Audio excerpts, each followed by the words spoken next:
네, 안녕하세요. 주식은 역시 끼리끼리새 끼리씨입니다. 안녕하세요, 끼리님분들. 주말 잘 보내고 계시죠? 바로 들어가도록 하겠습니다. 매주 일요일마다 하는 그 컨텐츠 매주 기리과 함께 오늘은 5월 23일 일요일입니다. 같이 공부하시죠. 렛츠 기! 자, 이 컨텐츠에서는 이렇게 4가지를 다뤄드립니다. 일단 첫 번째, 이번 주 증시 흐름 정리, 그리고 두 번째, 이번 주 매동 및 연기금 외국인 매수 상위 종목 정리, 세 번째, 이번 주 큼지막한 뉴스가 어떤 게 있었는지, 마지막으로 다음 주의 뉴스는 어떤 게 있을 예정인지 그런 것들을 한번 살펴보도록 하겠습니다. 자, 알고 계셨나요? 이 영상은 이제 매주 주말에 올라올, 그러니까 일요일날 올라올 예정이며 위 4가지를 정말 심플하게 다룰 예정입니다. 그러니까 기대님분들 한 주를 정리하고 다음 주를 간단하게 준비한다는 느낌으로 그냥 편할 때 누워서 보시거나 아니면은 어디에 이동하실 때 간단하게 들어오시면 될 것 같아요. 자, 그러면 시작해보도록 하겠습니다. 그리고 좋아요는 사랑입니다. 감사합니다.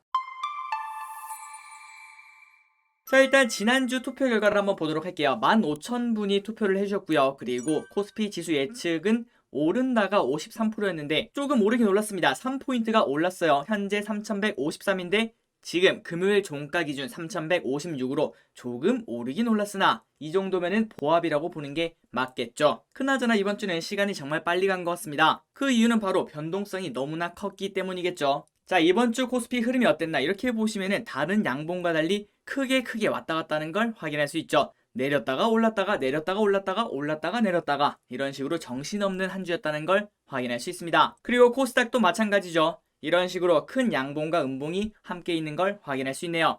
자, 기린이분들 이번 주 많이 힘든 장이었을 겁니다. 그 인내의 결과가 나중에 다 양봉으로 돌아오기를 바랍니다. 자, 이번 주 매동을 한번 보도록 할게요. 이번 주 수요일은 휴장이었죠. 그런데 그 와중에도 외국인들은 지속적으로 파는 걸 확인할 수 있죠. 현재까지 8거래일 연속 매도를 하는 걸 확인할 수 있습니다. 그리고 금융투자는 화요일날 큰 매수를 하고 그 다음에 금요일 조금 매수하고 이렇게 조금은 매수세로 있는 걸 확인할 수 있고요. 마지막으로 연기금은 지금 보합권이다 이렇게 볼 수 있을 것 같습니다. 자, 기린이분들이 지금 보시다시피 매수 주체가 금융투자밖에 없는 걸 확인할 수 있죠. 그렇다면 이번 주 월요일날 어떤 식의 흐름이 나오는지, 외국인들이 돌아왔는지 그 부분을 보면 좋을 것 같고요. 그리고 만약에 돌아오지 않는다면 금융투자가 매수를 하고 있는지 이 두 부분을 체크하시면서 이 둘 중에 한 명이 크게 들어오는구나, 그렇다면 증시가 오를 수 있겠네. 혹은 뭐야, 증시가 떨어지는데 외국인이랑 금융투자가 팔고 있네, 그렇다면 더 떨어질 수도 있겠다, 이런 식으로 생각하는 투자 방법이 유효하다 이렇게 볼 수 있을 것 같습니다. 자, 다음은 미국의 환율을 한번 보도록 하겠습니다. 여기 보시면 뭔가 좀 삼지창처럼 돼 있고,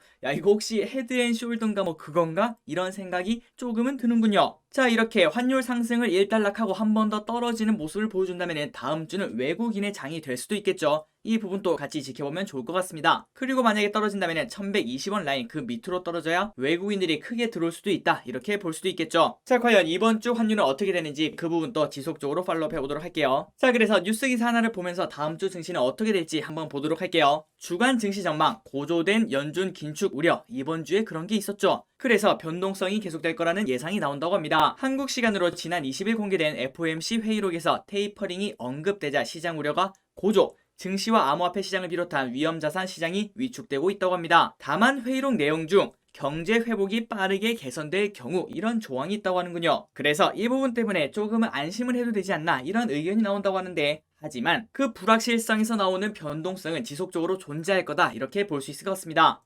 그래서 저 기릿이 지금 생각했을 때는 다음 달에 이제 FOMC 회의가 한 번 더 있죠. 그 전후가 되면은 시장이 또 흔들리겠구나 이런 생각을 미리 해볼 수 있을 것 같습니다. 그래서 저 기릿은 만약에 다음 주에 다시 증시가 올라서 3,200을 뚫고 올라간다면은 그때는 변동성에 대비하기 위해서 현금 비중을 10% 정도는 만들어야 될 필요성이 있지 않나 이런 생각을 해볼 수 있겠군요. 이 부분은 저 기릿의 리스크 관리에 대한 생각이니까 참고만 해주시면 감사하겠습니다. 자, 그래서 하나금융투자는 다음 주 코스피 밴드를 3,100에서 3,200으로 지금이 딱 중간이라고 볼 수 있겠군요. 그리고 NH는 3,110에서 3,220으로 제시했다고 합니다. 그러니 일단 봤을 때 뭐 크게 오를 것 같지도 않고 크게 내릴 것 같지도 않고 아마 보합세를 유지하지 않겠나 이런 식으로 예측하는 거군요. 그래서 내용을 계속 보자면은 오는 6월 FOMC 등 공식적 경로를 통해 정책 방향에 대한 불확실성이 완화되면 주식시장의 불안은 점차 진정될 것이라는 전망도 나온다고 합니다. 그러니까 이 말을 다시 말하자면은 6월에 FOMC가 일단 끝나고 난 다음에 그 다음에 불확실성이 사라지고 시장에 긍정적인 영향이 올 수도 있다 이렇게 말하는 거와 마찬가지라고 볼 수 있겠군요. 그래서 한국 주식시장의 본격적인 반등은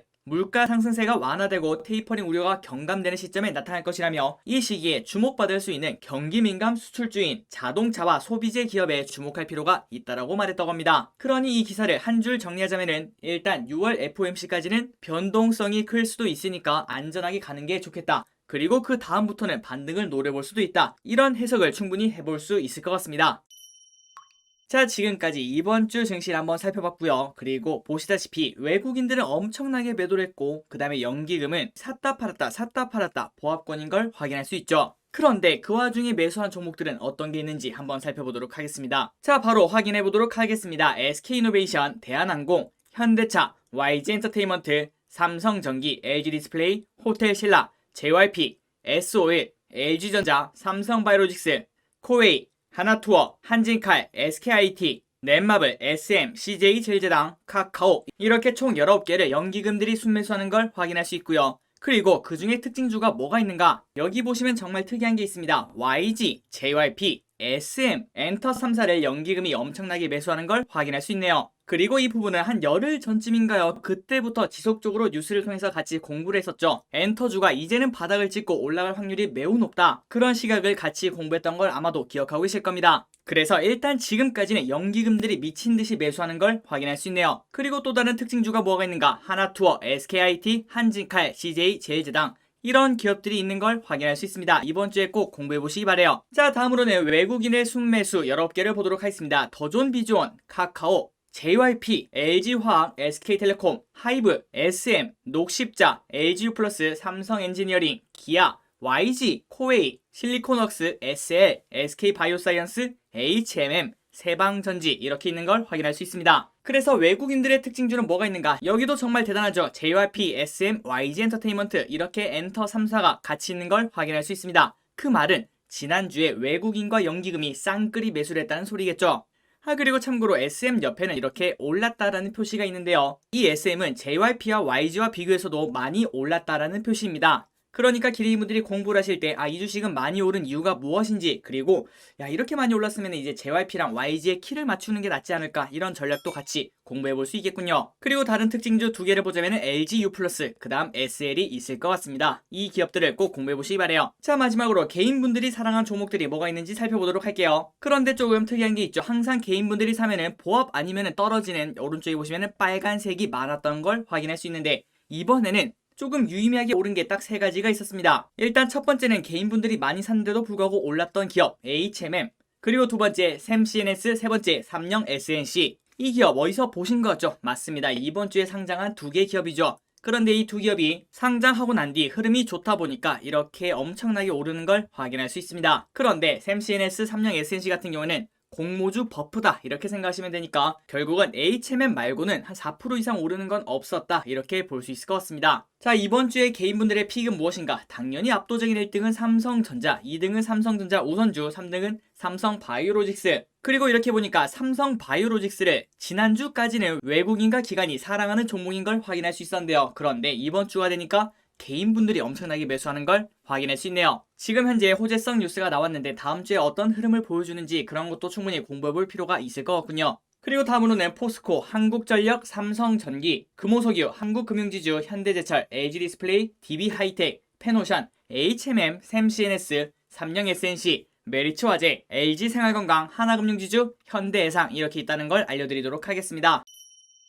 자, 다음으로는 이번 주에 이제 어떤 일이 있었는지 바로바로 빠르게 보도록 하겠습니다. 첫 번째, 머스크 기행 힘들다. 서학개미 1년 반 만에 테슬라를 손절하고 있다는 뉴스가 나왔군요. 최근 들어서 머스크의 행동이 이해가 안 간다 이런 사람들이 많아지고, 그리고 지금 현재 주가도 좋지 않기 때문에 매도하는 투자자가 많다라고 생각을 해볼 수 있을 것 같습니다. 그리고 그 흐름은 1년 반 만에 처음으로 나왔다고 하는군요. 20대도 60대도 돌려막기, 카드 대출 32조 원 역대 최고라고 합니다. 일단 통계적으로 보자면은 30대 40대는 카드 대출이 줄어들고 있다고 하는데요. 그런데 소득이 상대적으로 부족한 20대와 60대에서 많이 늘어나고 있다고 하는군요. 자, 그래서 내용을 보시면은 지금 현재 15세 이상 국민의 지갑 속에 들어있는 신용카드가 4.1장이 되었다고 합니다. 글로벌 금융위기 직후였던 2012년 이후 8년 만에 다시 1인당 4장을 넘어섰다고 하는군요. 그리고 참고로 2003년 이른바 카드 사태 당시 1인당 카드 발급 장수는 4.6장이었다고 합니다. 그런데 이거 보면 정말 대단한 것 같습니다. 평균적으로 신용카드를 4장이나 들고 있다는 거겠죠. 기린이분들은 신용카드를 많이 갖고 계신 편인가요?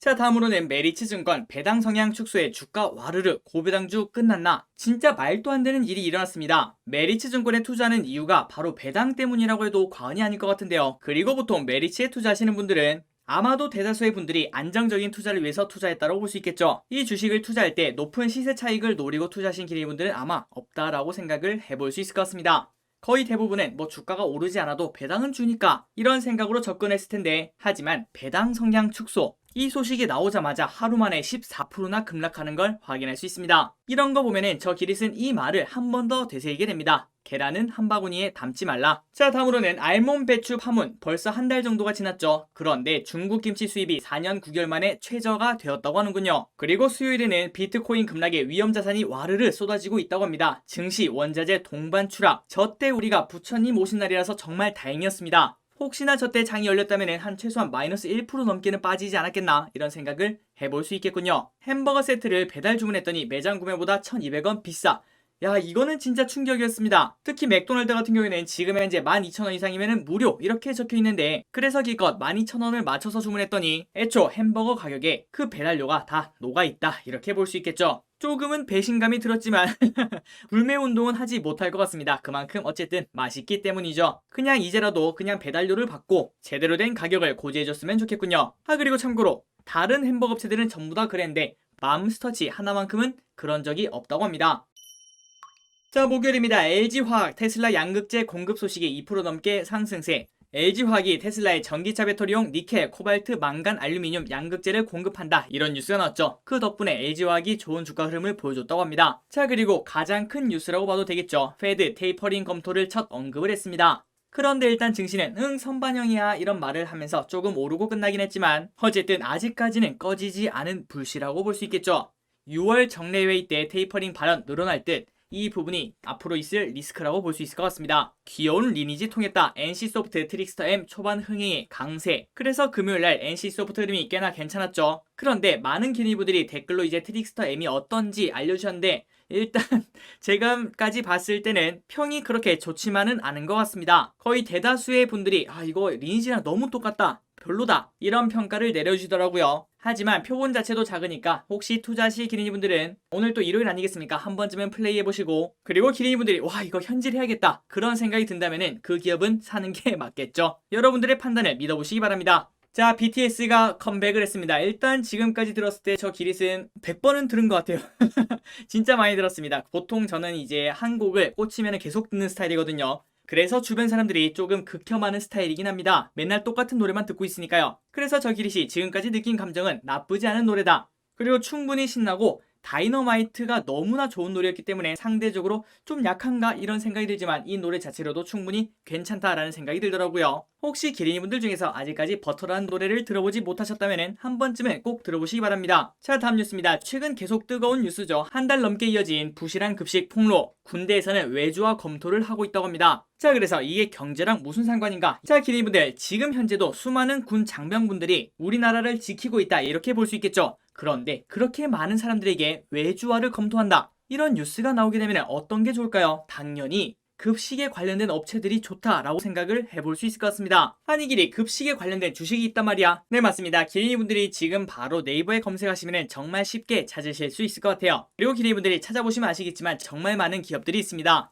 그래서 이런 뉴스, 군대에서 외주화를 검토한다, 이런 이야기가 나오면 나올수록 그 관련된 기업들이 어떤 식으로 움직이는지 충분히 공부를 해볼 필요가 있다고 생각합니다. 자, 다음으로는 어제 이제 한미회담이 끝났죠. 거기서 많은 이야기가 오고 갔다라고 생각을 해볼 수 있을 것 같아요. 그래서 이제 다음 주에는 자동차와 반도체, 백신, 여기에 좋은 흐름이 보여주지 않을까, 이런 생각을 충분히 해볼 수 있을 것 같고요. 그리고 플러스 다음 주가 방산주의 한 주가 될 수도 있지 않을까, 이런 생각도 해볼 수 있을 것 같습니다. 여기에 관련해서 미사일에 관련된 기업을 충분히 공부해볼 필요가 있겠죠. 자, 이번 주에 있었던 마지막 뉴스를 확인해 보도록 하겠습니다. 한국 세계 백신 공장으로 떠올라 백신 부족 해소 계기 되나? 자, 드디어 이런 뉴스가 나왔습니다. 23일 제약바이오업계에 따르면은 삼성바이오로직스, 모더나의 코로나19 백신 위탁 생산 계약과 SK바이오사이언스, 노바백스의 백신 개발 양해 각서 등이 체결됐다고 하는군요. 그래서 지금 이제 우리나라가 세계의 백신 공장으로 떠오르나, 이런 기대감이 존재하고 있다고 합니다. 자, 그래서 이제 오는 한 주 정말 많은 섹터들이 야, 우리가 움직일 차례 아니냐, 이렇게 말하고 있는 것 같은데요. 이번 주는 어떤 섹터가 많이 움직일지 그런 부분도 저 기리씨 지속적으로 팔로우 해보도록 하겠습니다. 자, 지금까지 이번 주에 있었던 걸 확인해봤고요. 그리고 다음 주 주요 일정은 큰 게 없더라고요. 빠르게 넘어가도록 하겠습니다. 기대분들 진짜 거의 다 끝났습니다. 힘내세요. 자, 다음 주 24일 월요일 현대차 올가을 미국의 아이오닉5를 출시한다고 하는군요. 24일 온라인 쇼케이스가 있다고 합니다. 25일 화요일 차세대 배터리 세미나 개최를 한다고 해요. 그래서 2차 전지에서 좋은 흐름이 나올 수도 있지 않을까 이런 생각도 해볼 수 있겠군요. 그리고 27일 목요일이 이제 MSCI 리밸런싱 마지막 날이다 이렇게 생각하시면 될 것 같습니다. 그래서 28일부터 적용이 되고요. 보통은 27일날 매도하는 전략인데 지금 현재까지는 장이 좀 안 좋아서 그런지 편입되는 HMM, 하이브, SKC, 녹십자 이런 기업들이 뭐 그렇게 크게 올랐나 이런 생각은 아직까지는 힘들 것 같습니다. 자, 과연 남은 4일 동안 어떤 흐름을 보여줄지 그런 부분을 직접 한번 경험해 보시기 바래요. 그리고 플러스 한이기리님, 그러면 무조건 27일 장 마감할 때 그때 매도해야 되나요? 아닙니다. 익절은 항상 옳다. 이 말을 잊지 마시기 바랍니다. 그리고 또한 편출되는 종목 현대해상, 한화, GS리테일, 삼성카드, 롯데지주, 한국가스공사, 오뚜기 이런 기업들 같은 경우에는 지금 혹시 주가가 많이 빠졌다면 매수할 수 있는 기회도 될 수 있다 이렇게 볼 수도 있을 것 같아요. 이 기업들이 엄청나게 나쁜 기업이라서 편출이 된 게 아니라 단순히 패시브 자금만 빠져나간다 이렇게 생각하시면 될 것 같습니다. 그러니까 아유 기리 이거 MSCI에서 하나가 튕겨나갔대 그러면 이거 하나 무조건 팔아야 돼 그렇게 생각하시면 안 된다라는 걸 한 번 더 말씀드리도록 할게요. 그리고 다음 주 금요일부터는 제주항공이 내달부터 사이판 운항 재개를 시작한다고 합니다. 1년 2개월 만에 시작한다고 하는군요. 그런데 아직까지는 트래블 버블이 없기 때문에 자가격리는 의무라고 합니다. 과연 우리는 언제쯤 자가격리 없이 왔다 갔다 할 수 있을까요? 자, 마지막입니다. 이제 5월 말이죠. 5월 30일부터 5월 31일까지 P4G 정상회의를 개최한다고 하는군요. 환경부가 5개 세션을 주관한다고 합니다. 자, 이게 뭐 하는 건가? 바로 친환경에 관련됐다 라고 생각하시면 될 것 같은데요. 그래서 최근 조금은 낮게 움직이고 있는 이렇게 CS윈드에 관련된 친환경에 관련된 기업들이 좋은 흐름을 보여줄 수 있을까 이런 부분도 공부를 해볼 수 있겠군요. 자, 지금까지 이번 주에 있었던 일 그리고 다음 주에 있을 일을 한번 공부해봤습니다. 오늘 또 저 기리과 같이 공부해서 정말 감사하고요. 남은 주말 푹 쉬시기 바랍니다. 지금까지 기리셨습니다. 빠이요.